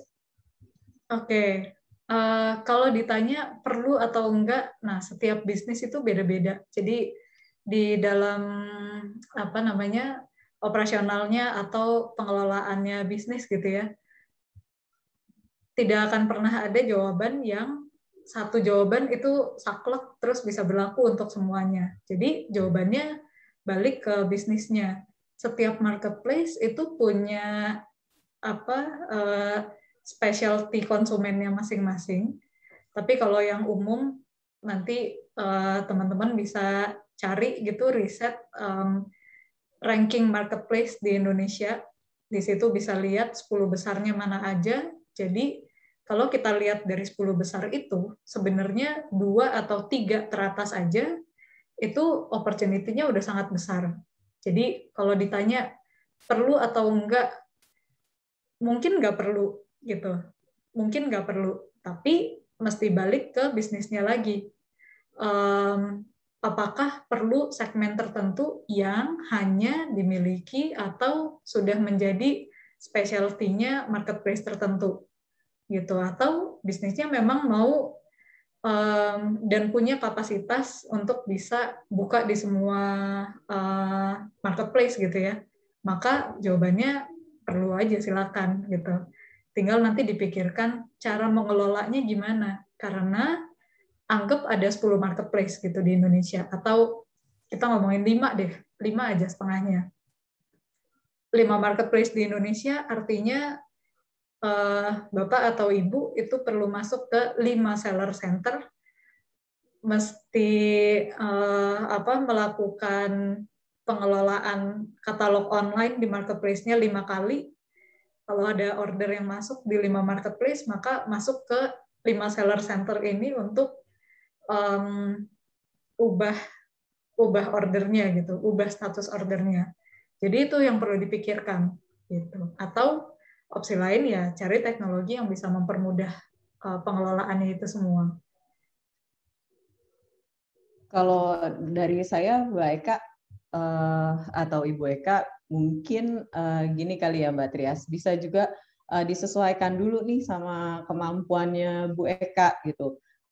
Sesuaikan kemampuan tuh artinya kalau misalnya SDM-nya Mbak Eka cukup baru siap satu aja gitu, ya ditekuni aja sih kalau menurut saya, karena sepengetahuan dari yang kita pelajari dari yang kemarin-kemarin itu, yang penting kalau kita udah mulai terjun di bisnis digital itu adalah konsisten untuk mengiklankan gitu. Itu penting banget gitu di dunia digital. Kalau dari yang kita pelajarin dari sesi sebelumnya gitu. Karena kalau misalnya ibu udah buka banyak gitu, ada di WhatsApp, ada di IG, ada di Facebook, ada di Shopee, ada di Lazada, banyak kayak gitu, nanti jadi bingung sendiri gitu. Lebih baik mana yang paling terjangkau sama ibu. Ini kalau memang ibu bisnisnya masih kita pelaku UKM ya, mikro gitu, dan memang SDM-nya tuh belum terlalu atau anaknya masih kecil gitu, jadi anaknya belum bisa dijadiin admin gitu. Kalau kita masih ngerjain sendiri gitu, kalau menurut aku sih, kalau yang kemarin kita pelajari itu yang penting adalah konsisten. Kalau memang masih ibu bukanya di WhatsApp aja, sering-sering buka WhatsApp, ya udah jualan aja di WhatsApp gitu, dioptimalkan di situ gitu. Kalaupun memang udah punya di Shopee, ya Shopee-nya juga buat ngedukung dari situnya. Itu sih kalau yang kemarin dipelajarin. Boleh ya sharing gitu ya Mbak Trias ya? Boleh dong. Terima kasih Mbak Ayu. karena teman-teman juga perlu, makanya dari sini nanti setelah kelas yang ini kalau ada waktu ditengok tuh YouTube-nya Smesco Indonesia, di situ udah banyak banget dari sesi webinar kita yang pertama sampai yang hari ini. Kalau yang hari ini mungkin baru besok diupload di YouTube kita. Nama YouTube-nya Smesco Indonesia. Berikutnya, ini belum ada yang raise hand dari tadi. Mas Rifki, kalau ada yang raise hand kabarin saya ya. Ini dari Budia, dia mau tanya, kalau sebagai dropshipper yang punya banyak supplier dari beberapa kota, gimana cara bikin website yang bisa hitung ongkir dinamis? Oke, jadi ini ya, lokasi untuk pengiriman barangnya ada lebih dari satu ya, atau multi location. Oke, so kalau sekarang baik website yang instan maupun di marketplace, itu belum ada tuh fiturnya sebenarnya untuk multi location gitu atau multi warehouse. Jadi opsinya memang mau nggak mau mesti bikin website yang custom, dan itu memang secara biaya mesti siap-siap juga custom gitu ya. Gitu ya. Yap. Semoga terjawab ya Budia. Dari Pak Heri Zikri. Saya sudah promosi di Facebook, kenapa kok belum ada yang order ya? Dan promosi saya ada di grup-grup Facebook yang anggotanya sampai 100.000 lebih. Apa ada cara yang lebih efektif? Oke, ini kalau ditanya cara efektif, harusnya jawabannya udah menuju konsultan ya. Jadi apa namanya, mesti dilihat dulu nih Pak. Pertama, tadi kan kalau kita ngomongin tentang terlepas dari channel penjualannya apapun, 3 hal yang menjadi kunci supaya bisa dapetin customer dan hopefully mudah-mudahan merekanya bisa loyal gitu ya. Yang pertama, pastikan orang itu aware. Jadi kalau yang namanya awareness itu nggak hanya kitanya ada di mana-mana gitu, tapi juga kita benar-benar punya cara untuk memastikan mereka bukan hanya ngelihat sekelibat, tapi juga membaca informasi yang kita post. Jadi tadi gambarannya kalau ngepost di salah satu grup yang isinya ada berapa 100.000 orang gitu, atau bahkan lebih. Nah kita lihat juga tuh perlu apa bandingin lagi, perlu ditelusuri lagi yang ngepost, yang promote di sana kita doang atau ada yang lainnya juga. Jangan-jangan rame yang promote di sana sehingga kita jadi apa namanya satu di antara orang yang banyak gitu yang promosi di sana. So itu satu. Yang kedua, untuk memastikan orang itu benar-benar memperhatikan atau pay attention apa yang kita post di sana, kita lihat juga engagement-nya orang sama postingannya kita, sama promosiannya kita itu seperti apa. Yang nge-like gimana, yang komen gimana, yang nge-save atau yang nge-share itu sebanyak apa, itu perlu diperhatiin juga. Karena kalau enggak, berarti perlu dilakukan cara lain. Karena logikanya, kalau kita mau mencapai hasil yang berbeda, atau kita mau mencapai suatu hasil yang saat ini belum achieve gitu ya, belum tercapai dengan cara yang kita udah coba, maka kita harus coba cara yang berbeda supaya hasilnya itu tuh bisa punya chance lebih besar buat di-achieve. So itu tadi pertama untuk nge-postnya. Balik ke pertanyaan tadi, 3 poinnya apa aja? Satu, make sure konsumennya itu aware. Yang kedua, konsumennya datang dulu. Kalau konsumennya belum datang, mungkin kitanya yang perlu datangin satu-satu gitu. Lalu yang ketiga, tentu pastiin produknya kita memang menarik gitu. Terima kasih. Wah, udah ada yang raise hand nih, Mbak Ayu.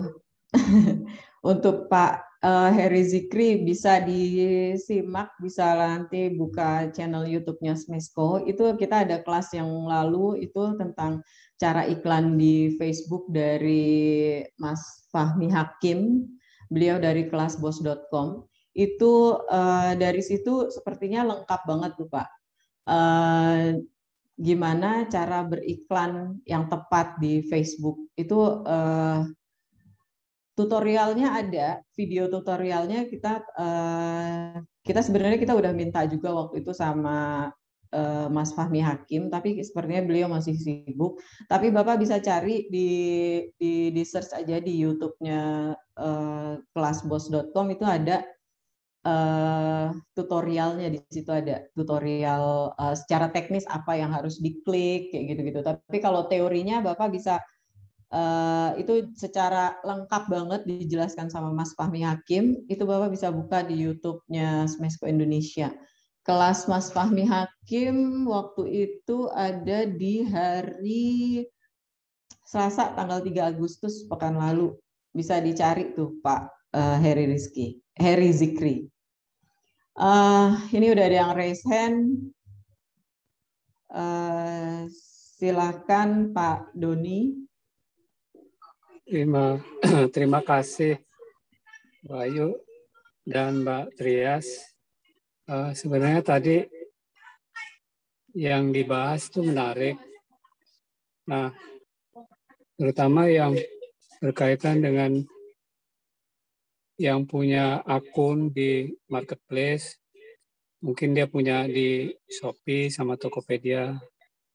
Nah, itu ada nggak tools yang bisa mengontrol stok supaya bisa terorganisir gitu. Terima kasih Mbak Trias.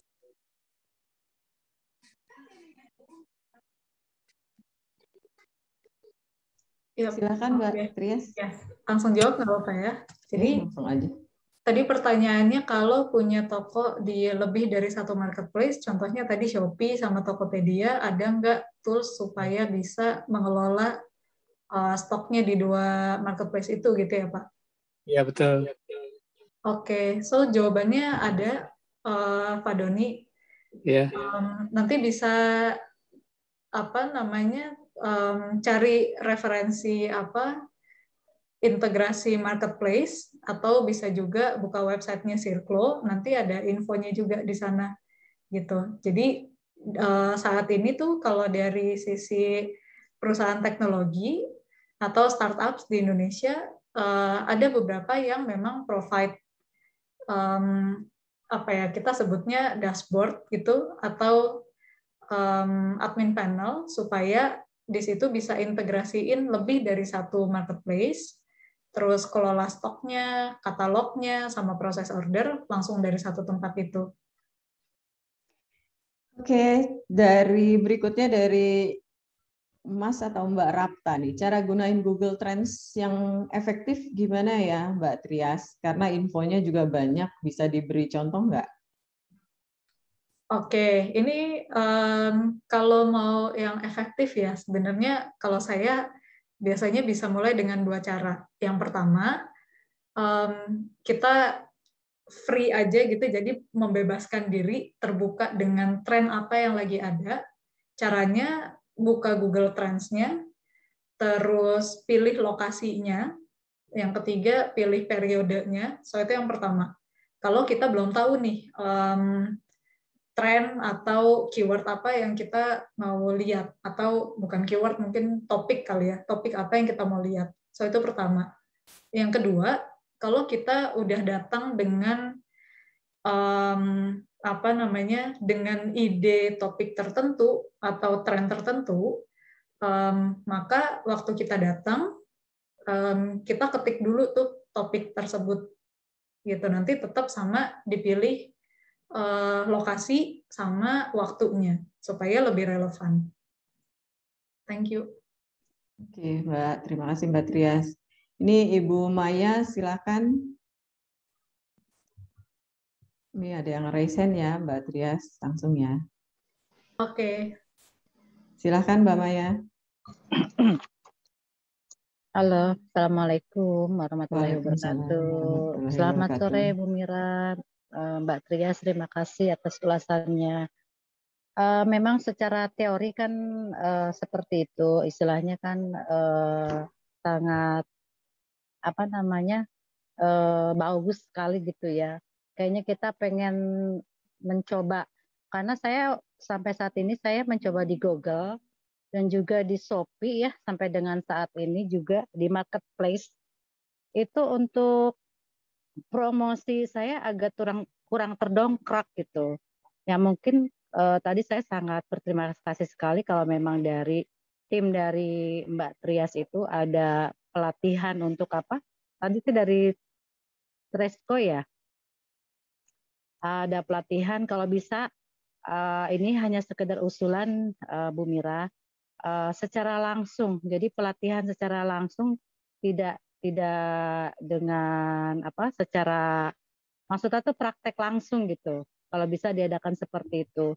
Karena kalau secara online ini agak-agak kurang apa tuh ada agak kurang improve ke sayanya gitu. Karena saya sudah mencoba ke marketplace sudah, ke WhatsApp sudah, tapi sama sekali belum terdongkrak gitu untuk marketingnya mungkin yang harus digencarkan gitu. Tapi itu saya sudah coba semua tetap saja gitu, belum terdongkrak juga hasil penjualannya. Mungkin hanya itu saja usulan dari saya, Bu Mira. Terima kasih. Yang udah dicoba apa ya, Bu Maya? Shopee sama Google ya. Google. Maksudnya Bu Maya mencoba apanya nih? Punya toko di situ, membuka, atau Bu Maya udah coba mencoba melakukan pemasaran? Maksudnya tuh mempromosikan gitu. Tapi sampai dengan saat ini kayaknya penjualannya belum terdongkrak, malah belum ada satupun penjualan. Saya tetap mengandalkan offline gitu. Kalau secara online sama sekali sampai dengan saat ini belum ada permintaan, istilahnya baru ada pertanyaan tapi belum pernah closing gitu. Gitu, Bu. Hanya secara offline saja saya gitu yang saat ini saya offline saya memang kencang kalau offline, tapi kalau secara online saya coba belum menggembirakan gitu. Ibu produknya apa, Bu? Saya bukan di makanan, Bu. Saya di pakaian dalam, Bu. Oke. Ya. Pakaian dalam seperti singlet, celana dalam seperti itu. Tapi Ibu promosinya yang di mana? Yang di toko online-nya, dipromosiinnya melalui apa? Di toko online-nya Shopee, kemudian udah berbayar promosinya atau Ibu cuma buka toko terus gitu aja? Belum berbayar. Bu, masih gini ya Ibu, tolong ya. Kalau mau nangkep paus tuh Ibu nggak bisa kalau cuma pakai cacing itu, Bu. Atuh udah kumaha tuh. Makanya saya belum mencoba lebih jauh lagi karena memang saya terbatas. Karena kan saya kerjakan sendiri, Bu. Jadi mau mencoba selanjutnya tuh istilahnya ya pesimis gitulah, belum optimis karena banyak juga teman-teman saya yang udah berbayar seperti itu, tapi kok belum ngangkat gitu, Bu. jadi masih pesimis. Coba Mbak Trias mau menanggapi, silakan. Iya, boleh. Terima kasih Mbak Ayu. Mbak Maya tadi thank you buat terima kasih buat pertanyaan sama informasinya. Setuju sih dengan yang dibilang Mbak Ayu ya, bahwa kalau kita mau nangkepnya gede gitu, maka mungkin nggak harus langsung promosi yang gede dulu gitu ya Mbak Maya, tapi kayak yang tadi banyak di-share juga, memang perlu satu, kalau kita baru buka toko online, nggak bisa disamakan dengan performa atau hasil dari penjualan kita di toko offline. Karena kan itu memang benar-benar dua ranah yang berbeda tuh. Apalagi kalau kita ngomonginnya toko online yang orang-orangnya, audiensnya itu tuh berbeda sama toko offline-nya kita. Dan yang kedua, sudut pandangnya bisnis untuk buka toko online itu kan bukan hanya mindahin konsumen yang udah beli di toko offline-nya, tapi juga sebenarnya memperluas jangkauan pasarnya kita gitu. Jadi kalau kita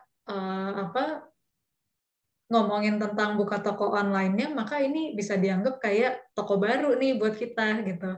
Kayak kita mulai bisnis ulang lagi. Jadi memang belajarnya mesti dari nol lagi, dan tadi bagus banget juga dari Mbak Maya udah dapetin sharingan gitu ya dari teman-teman yang udah ngalamin. Tinggal berikutnya coba dicari sharingan dari orang-orang yang udah lebih sukses nih buka toko online-nya di Shopee-nya atau di toko-toko lainnya, kayak gimana caranya. Tadi kalau ada resources, ada video-video pembelajaran yang udah ada dari Smesco gitu sebelumnya, itu bisa ditonton lagi, atau dari sumber-sumber yang lain. Dan kalau dari saya, salah satu hal yang bisa di-share itu ada teman yang jualan di marketplace. Dia nggak pernah punya toko offline sebelumnya, cuma toko offline-nya dia barangnya benar-benar beda, furniture. Jadi ini benar-benar hal yang berbeda kebetulan. Cara dia untuk memulai gitu promosiin toko online-nya memang nggak langsung keluar budget buat iklan sih. Tapi yang dia lakuin itu ya dia promosiin, dia kasih tahu kemana-mana bahwa sekarang saya punya toko online nih, di-share ke grup-grup WhatsApp-nya, ke teman-teman lamanya gitu. Terus nanti dia kasih gimmick-gimmick juga gitu, bahwa nanti kalau belanja ada cashback berapa, atau nanti dikasihin bonus apa gitu. Jadi mudah-mudahan ini bisa jadi gambaran. Dan yang terakhir, tentunya kalau sekarang mungkin udah ngejalanin berapa lama gitu ya. Nah, dari beberapa lama yang udah dijalanin ini, bukan berarti seterusnya akan kayak gitu. Karena kalau kita lagi-lagi mau punya hasil yang beda, ya mesti cobain cara yang berbeda dulu. Thank you, Mbak Maya. Iya, terima kasih. Mungkin ya perlu pengeluaran juga kali. Cuma saya sampai saat ini belum sih, belum mendalami juga masalahnya gitu. Enggak, sebenarnya gini ya. Jadi Mbak Maya, kalau Mbak Maya buka lagi kelas YouTube yang di YouTube kelasnya Mas Fahmi Hakim, itu dijelasin tuh Mbak Maya bahwasannya ketika kita buka toko online itu enggak secara tiba-tiba langsung banyak nih yang ngelihat gitu. Enggak juga gitu. Jadi ketika kita mulai berbisnis online itu ada beberapa tahapan yang harus dilakukan dulu gitu untuk supaya toko online kita dikenal orang kayak gitu. Boleh sih disimak gitu Bu Maya. Silakan ya, nanti dilihat lagi ya. Oke, siap. Jangan patah semangat atuh. Kapan-kapan nanti Smesco harus offline nih, Bu. Boleh nanti minta sama Mas admin atau di DM-nya itu kalau mau bikin kelas di WhatsApp bareng-bareng grup ini boleh. Tapi di itu ya di Ibu yang kolekin, jadi nanti dari Smesco-nya siapa boleh tuh kita bikin kelompok kayak belajar bareng gitu, boleh tuh Bu Maya. Betul Bu, biar lebih mengena gitu maksudnya ilmunya gitu Bu. Siap, terima kasih Bu Maya. Terima kasih Bu Mira, sama-sama Mbak Tria, terima kasih ya. Sama-sama Mbak, semangat ya. Ini ada dari Bu Nurul Mahdania. Silakan Bu Nurul langsung ya. Ya, waktu kita selamat sore Bu. Bu, tadi kan ada yang tanya tentang Google Trends. Kalau saya sudah mendapatkan kata kuncinya di Google Trends, misalkan natural basket gitu ya, basket jadi dari bahan-bahan alami, terus kata kunci itu dimasukkan kemana ya Bu? Diaplikasikan kemana gitu loh selanjutnya itu? Maksudnya buat jualan kemana itu yang saya belum bisa. Jadi sudah mendapatkan kata kunci dari Google Trends atau dari yang lain gitu ya. Tapi setelah dapat kata kunci yang tepat itu, kita jualannya kemana dengan kata-kata kunci itu? Nomor satu. Terus nomor dua, seperti Ibu tadi berpendapat, saya juga sebagai emak-emak di sini kepingin sih dapat pembelajaran secara langsung gitu. Kalau melalui begini ini kurang gitu ya, soalnya memang masih pandemi Bu, kita nggak bisa ketemuan offline. Iya, maksud saya besok diadakan gitu Bu, misalkan di Surabaya, di mana gitu loh Bu. Insya Allah ya Bu, kita ada program. Atau Ibu minta ke dinas Bu, Dinas Koperasi dan UKM. Sampun Bu. Saya sudah anggota di sana, Dinas Koperasi Jawa Timur Bu. Terus? Ya, Belum ada ya. pelatihan seperti itu ya, Bu? Enggak, itu. Oh. Boleh, Bu, sementara lewat online dulu ya, Bu. Iya. Terima Kasihan ini kasih ya. yang pingin maju nih, Bu. Boleh, Bu, boleh. Ya, Ada yang mau ditanggapi, Mbak Trias? Iya, ya, Google Trend tadi tuh gimana ya? Ya, selamat sore Bu Nurul. Jadi kalau untuk Google Trend tadi kan ada 2 topik ya. Pertama ngomongin tentang trending topik, sama yang kedua riset untuk kata kunci atau keyword ya Bu. Dua-duanya ini penggunaannya akan berbeda. Jadi memang tergantung caranya itu tuh bukan kita nyari dulu terus baru mikir ini mau buat apa ya gitu. Tapi kebalikannya nih Bu Nurul, kita maunya bikin apa dulu? Apakah lagi mau bikin postingan gitu misalnya, terus lagi cari ide untuk postingan, atau yang kedua kita mau kalau ngomongin kata kunci itu spesifik ke kita mau websitenya kita, kalau udah punya website gitu atau web store, pengennya saat orang cari dengan kata kunci, melakukan pencarian dengan kata kunci tersebut, website atau web store-nya kita tuh muncul di hasil-hasil yang cukup awal gitu, entah halaman pertama atau kedua, syukur-syukur pertama, terus posisinya atas-atas gitu. Jadi itu 2 topik yang berbeda. Kalau kita ngomongin kata kunci, konteksnya lebih ke yang mengoptimalkan website atau web store-nya kita saat orang melakukan pencarian dengan kata kunci tersebut. Itu yang kata kunci. Yang kedua, kalau untuk topik sendiri, contohnya yang tadi di Google Trends, atau kita kalau bukanya Twitter gitu misalnya kan ada trending topik juga, itu lebih ke sebagai inspirasinya kita nih, sebagai yang punya bisnis, saat mau bikin postingan sesuatu gitu, entah untuk lucu-lucuan atau langsung disambungin ke produk yang kita jual. Contohnya, kalau kita kita perhatiin gitu ya, mungkin sekitar 1 bulan atau 2 minggu terakhir suka ada bercandaan yang melesetin atau plesetan singkatannya PPKM gitu. Pelan-pelan kita melar lah, apalah, karena kan di rumah aja tuh. Nah, itu tuh salah satu hal yang para pembuat konten atau para pemilik bisnis, walaupun nggak langsung hasilnya ke penjualan, tapi ini menambah relevansinya dia, menambah posisinya bisnis ini supaya lebih relevan, supaya lebih dekat gitu, bisa interaksi sama audiensnya dia, sama konsumennya dia. Sehingga topik-topik yang lagi ngetren atau istilah-istilah yang lagi ngetren gitu, atau kalau sekarang misalnya istilahnya apa sih, ikoy-ikoyan gitu, kalau teman-teman atau rekan-rekan di sini familiar gitu, tren-tren yang kayak gitu yang kita bisa jadiin topik sebagai entah bahan marketing atau bahan konten di postingannya kita. Jadi tadi dibagi 2, kalau trending topik itu lebih ke ide untuk bikin konten, bikin postingan. Kalau keyword itu buat mengoptimalkan hasil pencarian website atau web store-nya kita saat ada orang yang melakukan pencarian di search engine dengan kata kunci tersebut. Jadi memang penggunaannya itu dua-duanya beda.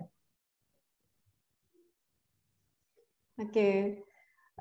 Ini pertanyaan terakhir nih, Mbak Trias, karena waktu kita juga mepet, dari Ibu Justika. Bu, produk saya handicraft rajutan. Di masa pandemi ini sangat terasa penurunannya karena bukan kebutuhan pokok. Bagaimana ya tips dari Ibu untuk meningkatkan penjualan yang bukan menjadi bahan kebutuhan pokok jadi meningkat? Oke. Silakan, ya. Mbak. Terima kasih Mbak Ayu, dan pertanyaannya juga sangat menarik. Ini mesti dilihat lagi nih, rajutannya diolah menjadi produk apa. Karena kalau kita ngomongin rajutan itu kan sebenarnya bahan dan teknisnya ya, tapi outputnya sendiri, hasilnya sendiri itu sebenarnya bisa macam-macam. Dan kitanya nih sebagai yang punya bisnis perlu jeli juga kesempatannya di pasar atau trennya itu produk yang kayak gimana sih yang orang banyak pakai dari bahan rajutan. Beberapa tren belakangan yang bisa dilihat adalah satu, tentunya home living, jadi kebutuhan rumah tangga, karena kan orang makin sering menghabiskan waktu di rumah itu makin centil ya sama perintilan rumah gitu, sama hiasan ini, dekor ini itu gitu. Jadi ada aja kurangnya gitu ya Mbak ya. Iya betul. Karena jadi banyak waktu di rumah. Paket isinya dekor-dekor semua gitu kan, atau alat masak. Nah itu jadi salah satu kesempatan sebenarnya. Jadi peluang yang sangat bagus buat bahan rajutan. Tinggal terus dicari produk apa sih atau trennya itu untuk dekor rumah kayak gimana sih. Kan sekarang kalau kita lihat banyak yang sukanya warnanya tuh warna-warna kalem gitu, warna putih, terus dekor rumahnya biasanya inspirasinya orang-orang tuh seperti apa. Jadi kalau kita ngomongin bahannya rajutan, peluangnya tadi sangat besar, salah satunya untuk dekorasi rumah, untuk home living, yang setelah pandemi itu trennya meningkat sekali. Di Circle juga kita melihat ada kenaikan yang signifikan gitu di area di kategori produk perabotan rumah ini. Nah, yang kedua terkait sama kondisi pandemi juga sebenarnya kategori produk lain yang mengalami kenaikan signifikan itu sebenarnya di health and beauty gitu, di kesehatan, produk kesehatan. Kecantikan juga ada, tapi tidak setinggi kesehatannya yang misalnya bisa bikin rajutan buat tempat hand sanitizer misalnya, atau tempat tisu, tempat masker. Nah, ini peluang-peluang yang kita perlu jeli melihatnya sebagai pemilik bisnis, tapi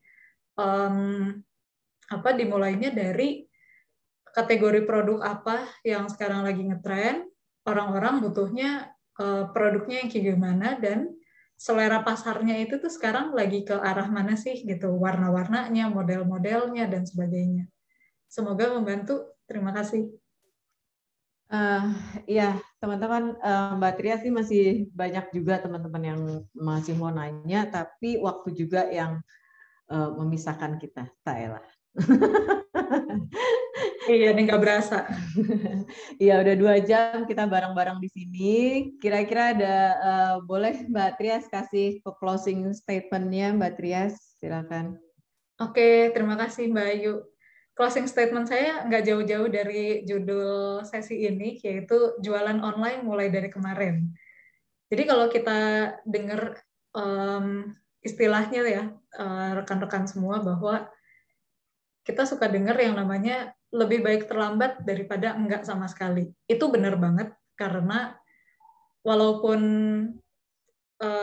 go digital itu harusnya udah dimulai dari kemarin, dari tahun lalu, dari tahun-tahun sebelumnya, entah itu niatnya atau persiapannya atau yang lainnya gitu ya. Yang penting udah mulai dulu.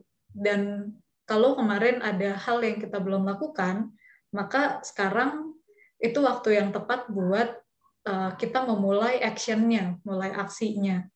Jadi kalau tadi masih belum juga, nggak apa-apa, karena tetap lebih baik terlambat daripada enggak sama sekali.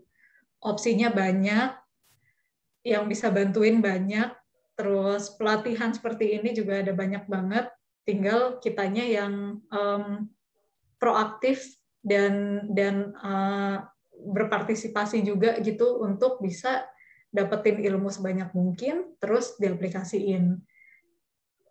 Tentang budget itu belakangan lah, karena kan tadi opsinya banyak ya, nyari traffic juga ada yang organik, baru habis itu yang berbayar.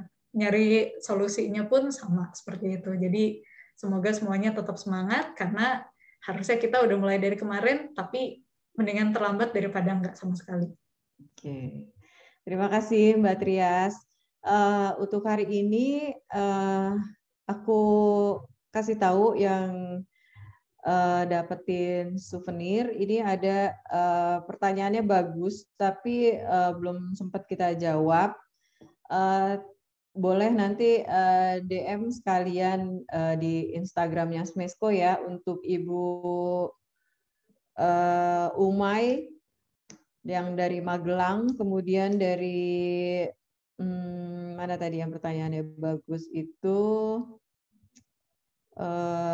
silakan dari Sejuta Bunga Cookies bisa DM akun Instagramnya Smesco Indonesia. Jadi buat Bapak Ibu semua yang hadir di sini, untuk tadi ada juga yang chat katanya, admin tolong kalau kirim jadwal webinar jangan terlalu mepet waktunya. Tapi memang ini sengaja karena ini rangkaian banyak gitu kan. Jadi kita ngingetinnya memang per hari Bapak Ibu. Supaya apa? Supaya nggak lupa. Jadi buat besok kita ingetinnya itu dari nanti sore biasanya gitu. Karena kalau kita umumin dari berapa hari sebelumnya nanti Bapak Ibu lupa juga, nggak nonton juga. Terus kalau udah terlewat pun masih bisa disaksikan di YouTube-nya Smesco Indonesia. Nyala follow, subscribe, sama nyalain loncengnya supaya kalau ada uploadan kelas baru, Bapak Ibu bisa langsung tahu dan bisa langsung nonton. Kesimpulannya, kalau aku boleh kasih kesimpulan dari hari ini kita belajar adalah channel mana sih yang paling tepat, yang bisa kita optimalkan, ya yang sering kita pakai aja dulu Bapak Ibu, yang dekat sama kita. Kalau kita sering main Facebook, ya udah cari di Facebook, kalau optimalkan di Facebook. Kalau di WhatsApp, kita sering main di WhatsApp, silahkan main di WhatsApp juga gitu. Mau seperti apa, optimasinya seperti apa, mungkin kita bikin kelas sendiri kali ya Bapak Ibu, nanti minta sama adminnya Smesco buat gimana mengoptimalkan channel-channel media sosial supaya mengoptimalkan penjualan Bapak dan Ibu. Oke, akhir kata saya ucapkan ke laut memancing ikan, perginya bersama kawan. Sekian webinar yang dapat disampaikan, lebih dan kurangnya mohon dimaafkan. Terima kasih Mbak Tria sudah membersamai kita hari ini. Assalamualaikum warahmatullahi wabarakatuh. Bapak Ibu, sampai ketemu lagi. Besok ada lagi ya kelasnya Bapak Ibu. Jangan lupa besok tuh jam 10 ada. Ikutin aja kelasnya, Instagramnya Smesco ya. Nanti di situ ada di story sama di feed-nya. Oke Bapak Ibu, Assalamualaikum warahmatullahi wabarakatuh. Selamat sore. Semoga ilmu yang kita dapati hari ini menjadi amal jariah dan ilmu yang bermanfaat buat kita semua. Dadah.